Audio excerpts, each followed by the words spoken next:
राम राम भाइयों और बहनों।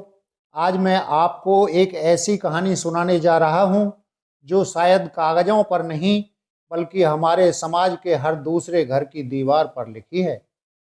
यह कहानी है किशोरीलाल जी और उनकी धर्मपत्नी देवकी की। लोग कहते हैं कि पत्थर की मूर्त को पूजने से भगवान मिलते हैं, लेकिन क्या आपने कभी उन हाड़ मांस के भगवानों को देखा है जो खुद भूखे रहकर अपनी संतान का पेट भरते हैं?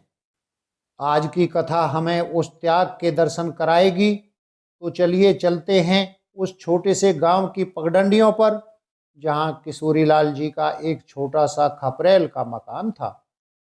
गांव में किशोरीलाल जी का मान सम्मान बहुत था, पर जेब खाली थी। उनके पास कुल 2 बीघा जमीन थी और 3 अनमोल रतन। बड़ा बेटा आकाश, बेटी छवि और सबसे छोटा समीर। किशोरीलाल जी सुबह सूरज उगने से पहले खेत पर निकल जाते, हाथ में पुरानी लाठी और कंधे पर हल। दोपहर की चिलचिलाती धूप में जब गांव के रईस अपने दालानों में सोते थे, तब किशोरीलाल जी पसीना से लथपथ होकर मिट्टी से सोना उगाने की कोशिश करते थे। क्यों? क्योंकि उन्हें अपने बच्चों को बड़ा आदमी बनाना था। उधर घर में देवकी, वारी ममता। देवकी अपनी साड़ी के पल्लू से चूल्हे का धुआं पोंछती तो कभी फटी साड़ी में पैबंद लगाती। एक बार की बात है, गांव में मेला लगा था। बच्चों ने जिद की, बाबूजी जलेबी खानी है, नए कपड़े चाहिए। किशोरीलाल जी की जेब में मात्र 10 रुपए थे। उन्होंने अपनी फटी हुई चप्पल की मरम्मत नहीं कराई, बल्कि उन पैसों से बच्चों के लिए खिलौने और जलेबी ले आए। खुद नंगे पैर घर लौटे, पर चेहरे पर मुस्कान थी, क्योंकि बच्चों के चेहरे खिल रहे थे। समय बीतता गया। बड़ा बेटा आकाश अब कॉलेज जाने लायक हो गया था। शहर की पढ़ाई, ऊंची फीस, किशोरीलाल जी के माथे पर चिंता की लकीरें गहरी होने लगी थीं। रात को वह सो नहीं पाते थे। एक रात देवकी ने देखा कि किशोरीलाल जी आंगन में अकेले बैठे चांद को ताक रहे थे। देवकी पास आई और बोली, क्या बात है जी, सोए नहीं? किशोरीलाल बोले, देवकी, आकाश का दाखला शहर के बड़े कॉलेज में हो गया है, पर फीस के लिए 5,000 रुपये कम पड़ रहे हैं। अपनी जमीन गिरवी रखने की सोच रहा हूं। देव की आंखों में आंसू आ गए। वह अंदर गई और अपनी शादी की आखिरी निशानी, अपनी सोने की बालियां और चांदी के कड़े एक रुमाल में बांध कर ले आई। उसने कहा, ये लीजिए, जमीन मत बेचिए, वो हमारे पूर्वजों की निशानी है। गहने तो फिर बन जाएंगे, पर बच्चों की पढ़ाई का वक्त निकल गया तो वापस नहीं आएगा। किशोरीलाल जी का गला रुंध गया। उन्होंने देवकी के हाथों को अपने हाथों में लिया और कहा, देवकी, गहने शरीर की शोभा बढ़ाते हैं, लेकिन ये बच्चे हमारे कुल की शोभा बढ़ाएंगे। तुम देख लेना, एक दिन हमारा आकाश बड़ा अफसर बनेगा और तुम्हारे कानों में सोने की नहीं, हीरे की बालियां पहनाएगा। वो दिन भी आ गया जब आकाश को बस पकड़कर शहर जाना था। छोटा सा संदूक, माँ के हाथ के बने हुए बेसन के लड्डू और बाबूजी की दी हुई कुछ सीख। किशोरीलाल जी ने बस स्टैंड तक आकाश का संदूक अपने सिर पर उठाया। बस आने ही वाली थी। किशोरीलाल ने आकाश के कंधे पर हाथ रखा और कहा, बेटा, शहर की चकाचौंध में अपनी जड़ें मत भूलना। याद रखना, तेरी हर किताब के पन्ने के पीछे तेरी माँ की फटी साड़ी और मेरे पसीने की गंध है। आकाश बस में बैठ गया। बस चलने लगी। देवकी और किशोरीलाल तब तक हाथ हिलाते रहे जब तक कि बस धूल के गुब्बार में ओझल नहीं हो गई। दोनों घर लौट रहे थे। हाथ खाली थे, पर दिल में एक उम्मीद का दिया जल रहा था कि उनके बच्चे उनका नाम रोशन करेंगे। लेकिन सज्जनों, समय का चक्र बड़ा विचित्र है। देखते ही देखते 10 साल बीत गए। गांव की मिट्टी में जो बीज किशोरीलाल ने बोए थे वे अब फल देने लगे थे। बड़ा बेटा आकाश अब शहर में एक बड़ा सरकारी अफसर बन गया था। उसकी शादी एक संभ्रांत परिवार की लड़की से हो गई थी। बेटी छवि भी अब पराई हो चुकी थी। उसकी शादी किशोरीलाल ने अपने सामर्थ्य से बढ़कर कर्ज लेकर एक बड़े व्यापारी के घर में की थी। और सबसे छोटा बेटा समीर, वो बचपन से ही मेधावी था और छात्रवृत्ति पाकर विदेश चला गया। गांव की चौपाल पर जब भी कोई पूछता, किशोरीलाल जी लड़के का क्या हाल है, तो किशोरीलाल जी अपनी छाती चौड़ी करके कहते, बड़ा बेटा साहब बन गया है और छोटा तो 7 समंदर पार है भाई। सब भगवान की और आप सबकी दुआ है। किशोरीलाल का चेहरा चमकता था, पर उस चमक के पीछे एक गहरा सन्नाटा भी था।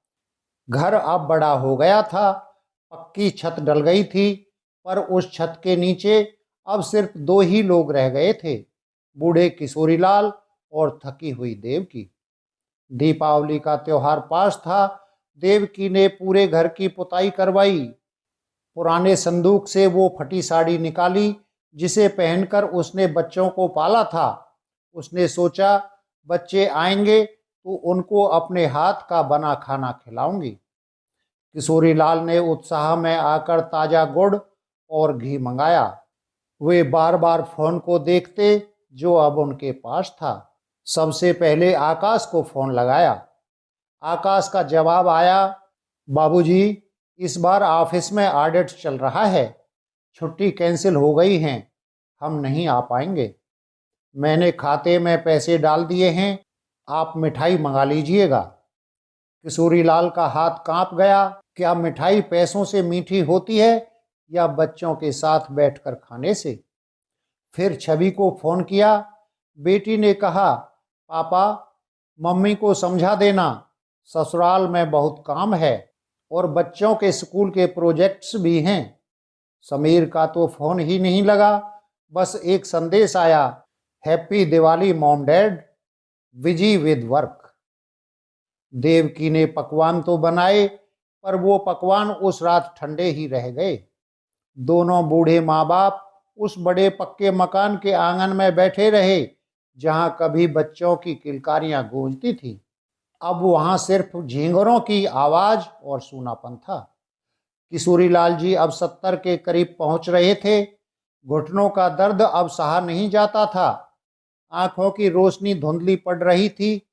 एक दिन दोपहर में जब वे आंगन में चारपाई पर लेटे थे, देवकी ने कहा, सुनिए, समीर का फोन आया था।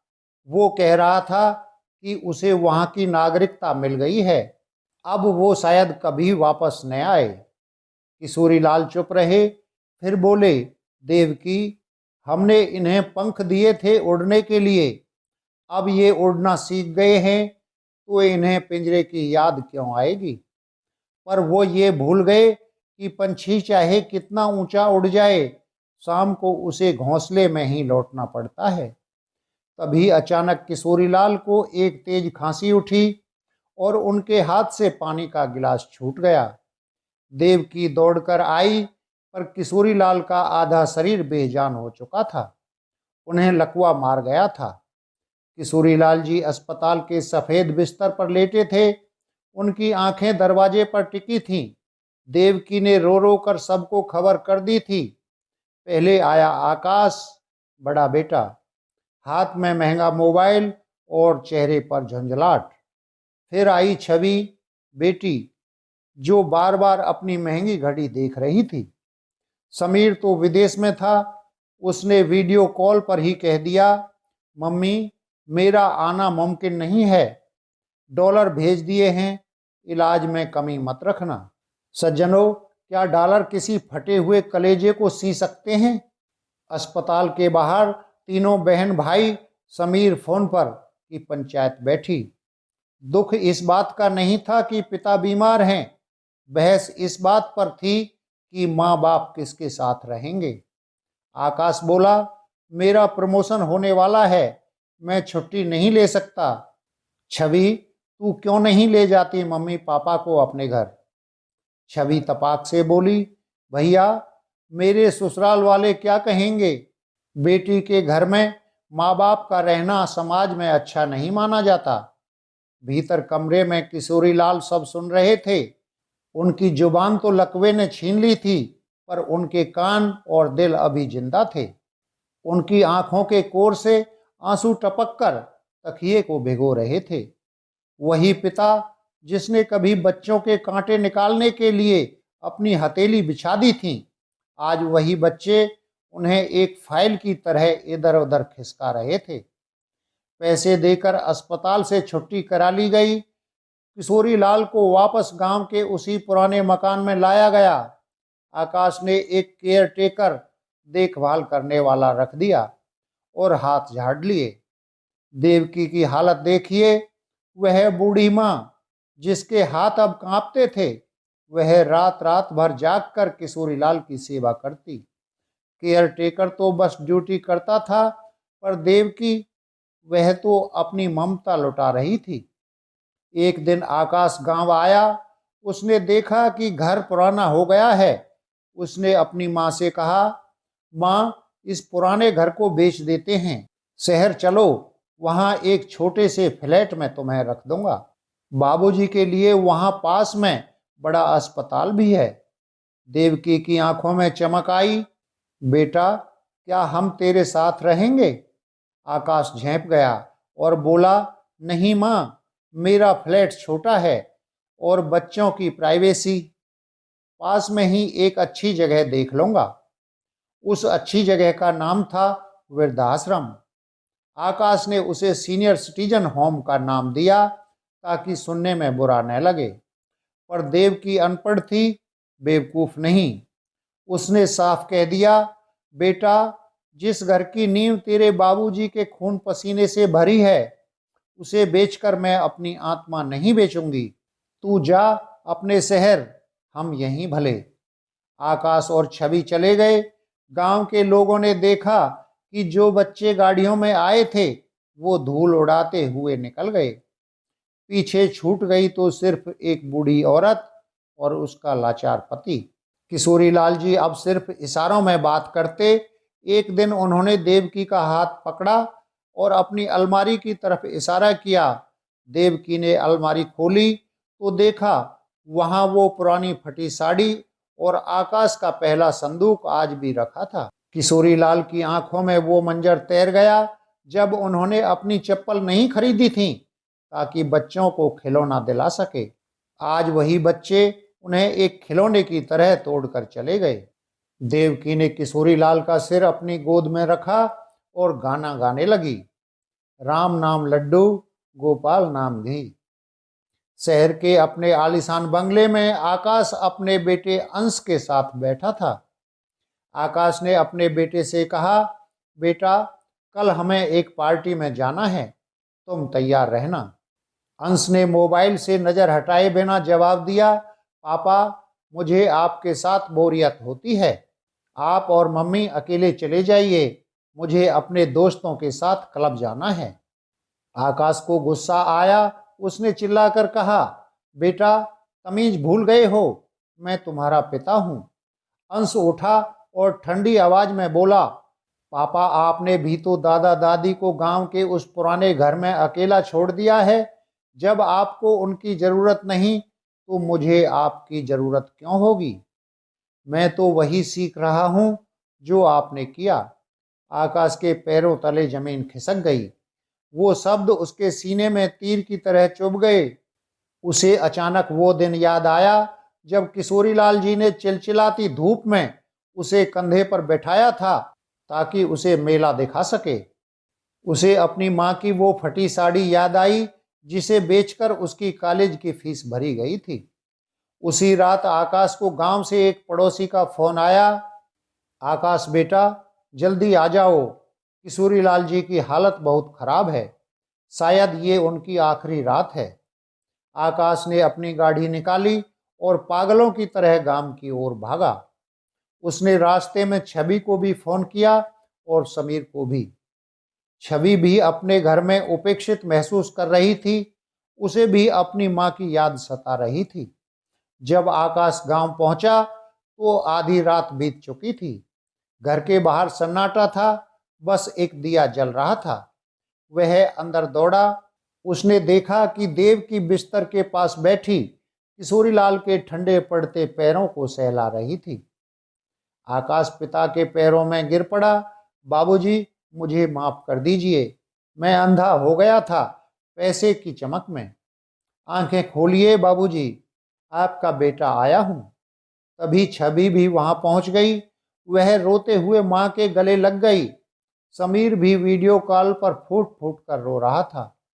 बाबूजी, मैं सब छोड़कर आ रहा हूं, बस एक बार मुझे देख लीजिए। किशोरीलाल जी ने बहुत मुश्किल से अपनी भारी पलकें उठाईं। उनके चेहरे पर कोई शिकायत नहीं थी। उन्होंने अपना कांपता हुआ हाथ उठाकर आकाश के सिर पर रखा। उनके होठ हिले, मानो कह रहे हों, जीते रहो बेटा, खुश रहो। उनकी आंखों से एक आखिरी आंसू टपका और आकाश के हाथ पर गिर गया। वो आंसू नहीं था, वो बरसों का इंतजार और माफ कर देने वाली ममता थी। और उसी पल किशोरीलाल जी की सांसें थम गईं। पूरा गांव उमड़ पड़ा। लोगों ने देखा कि वही बच्चे जो कभी नहीं आए थे, आज अर्थी को कंधा दे रहे थे और फूट फूट कर रो रहे थे। पर अब रोने का क्या फायदा, चिड़िया तो चुग गई खेत। देव की पत्थर की मूरत बन गई थी। उसने आकाश से बस इतना कहा, बेटा, तूने उसे गहने पहनाने का वादा किया था ना, देख आज वो कफन पहनकर चला गया। तेरी दौलत वहीं रह गई और वो खाली हाथ चला गया। भाइयों और बहनों, यह कहानी सिर्फ किशोरीलाल की नहीं है, यह हर उस माँ बाप की है जो आज भी अपने बच्चों की राह ताक रहे हैं। मंदिर जाने से पहले, तीर्थ करने से पहले एक बार अपने घर के उन जीवित भगवानों के चरणों में बैठ जाना, क्योंकि जब वो चले जाते हैं तो दुनिया की सारी दौलत मिलकर भी उनकी एक डांट वापस नहीं ला सकती। अगर यह कथा आपके दिल को छुई हो तो आज ही अपने माता पिता के पास बैठिए, उनसे बात कीजिए, प्रेम से बोलिए, मात पितृ चरणों की जय।